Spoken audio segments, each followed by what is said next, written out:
আসসালামু আলাইকুম সুপ্রিয় ভিউয়ার্স। ছাদ ঢালাই আমরা গতকালকে দিছি। আজকে হচ্ছে পানি দেওয়ার জন্য ছাদের চারপাশ দিয়ে এবং মাঝখানে কিছু বালি দিয়ে বাঁধ দেওয়া হয়েছে। তো এখন হচ্ছে কিকারগুলো কিন্তু আমরা আজকে সবগুলো কিকার কিন্তু আমরা আজকে করে নিলাম। কারণ হচ্ছে আগামীকালকে থেকে আবার কলমের কাজ শুরু করবো। এই কিকারগুলো আমরা আগে করে নিলাম। আর কিকারগুলো যদি আমাদের করা থাকে, ছাদে যদি আমরা পানি দেই তাহলে কিন্তু কোনো সমস্যা হবে না। ছাদে পানি থাকা অবস্থায় আমরা কিন্তু কলম সুন্দর মতো ঢালাই করতে পারবো। প্রাণিস ভাই, হ্যাঁ বলেন ভাই।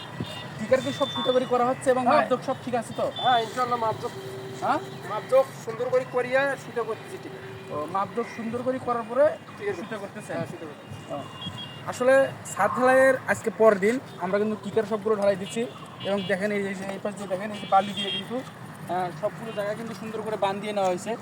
আগামীকালকে আমরা পানি দেবো, পাশাপাশি কলমের কাজও কিন্তু আমরা আগামীকালকে করব। তো এইভাবে যদি আপনারা কাজ করেন তাহলে কিন্তু কাজের গুণগত মানও ভালো হবে এবং সব দিক দিয়েই কিন্তু ভালো হবে, আপনার কাজ করতে সুবিধা হবে। আল্লাহ হাফেজ, সবাই ভালো থাকবেন।